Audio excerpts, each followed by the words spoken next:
Hola, en esta sección hablaremos sobre la diferencia de enviar valores por copia o por referencia a los métodos.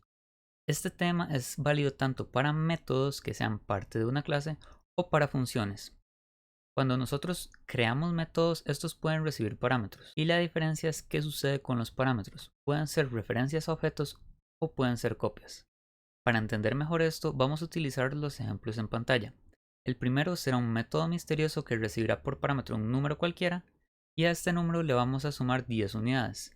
Noten que el resultado lo estamos guardando en la misma variable y no estamos retornando ningún resultado.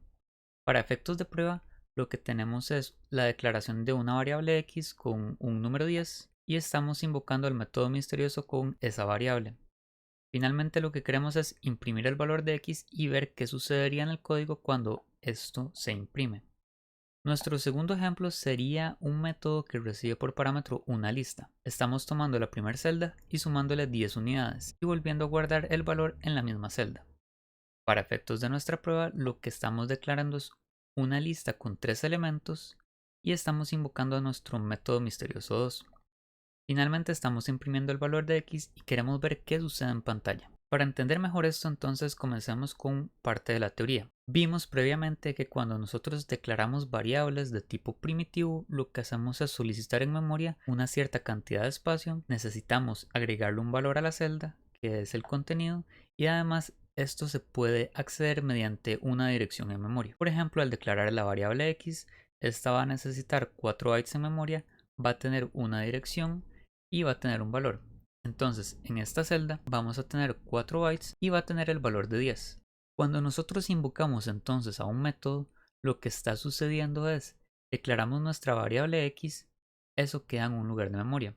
Cuando invocamos a nuestro método misterioso, el valor que se recibe por parámetro es una copia. Se solicita en memoria el mismo espacio, es decir, 4 bytes, se le agrega el valor a la celda en memoria y tiene un identificador que se llamará número.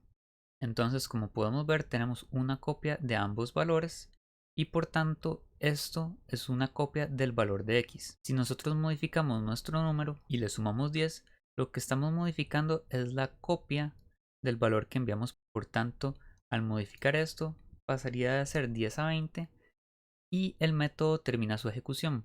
Al terminar su ejecución, esta variable cesa de existir y entonces no nos queda más que el valor de x con su número original, que sería 10. Un dato importante aquí es que esto es válido para cualquier tipo de dato primitivo. Eso quiere decir que cualquier número, sea entero o real, una hilera de caracteres, es decir, un string, o cualquier valor de tipo booleano va a tener este comportamiento. Por tanto, siempre que pasemos un valor de tipo primitivo a un método, lo que se está generando es una copia del valor y se está enviando por parámetro. Algo distinto sucede cuando nosotros enviamos por parámetro una referencia a un objeto. Cuando hablamos de referencias a objetos, lo que estamos diciendo es que estamos pidiendo en memoria principal un espacio para guardar la dirección en donde se encuentra almacenado un objeto. Esto es válido para cualquier instancia que hagamos o para las listas o matrices o listas de listas que podemos hacer. Cuando nosotros invocamos nuestra variable x, lo que estamos diciendo en memoria es yo voy a generar un lugar en memoria en donde se va a encontrar esta lista que se encuentra a la derecha. Esta lista, al ser memoria dinámica, puede crecer o decrementar, podemos cambiar los valores o podemos hacer distintas funciones. Como a priori no se sabe cuánta memoria vamos a necesitar para esto, existen varias secciones en la computadora donde se guardan los objetos.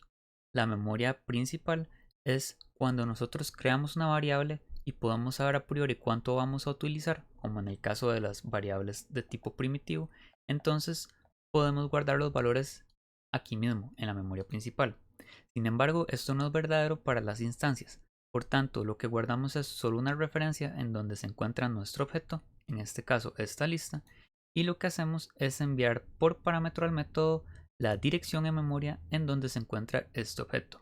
Esto es válido nuevamente para las matrices, listas o para cualquier instancia de un objeto que hagamos. Eso quiere decir que cuando nosotros invoquemos a nuestro método misterioso, lo que está sucediendo es que estamos llamando al método y nuestro parámetro es la ubicación en memoria en donde se encuentra el objeto. Ambas variables sea X o sea lista, están viendo una referencia al mismo objeto. Por tanto, si nosotros cambiamos el valor de la lista dentro del método y no retornamos ningún valor, al estar cambiando la referencia en la memoria, quiere decir que todas las personas o todas las variables que estén viendo a este objeto van a notar los cambios. En este caso, la X y lista, al estar viendo al mismo espacio de memoria, van a poder ver los cambios. Al imprimir el valor de X, entonces X va a contener 10, 0 y 0, porque la lista, que es la variable que está en método misterioso, cambió la referencia al objeto. Siempre que tengamos referencias a objetos y alguien cambie la referencia, todas las demás instancias o todas las demás variables que estén viendo este objeto van a ver los cambios de forma inmediata. Si nosotros queremos evitar que esto suceda, sería necesario que en el método misterioso 2, en este caso, primero creemos una copia de nuestra lista y después la modifiquemos y la retornemos.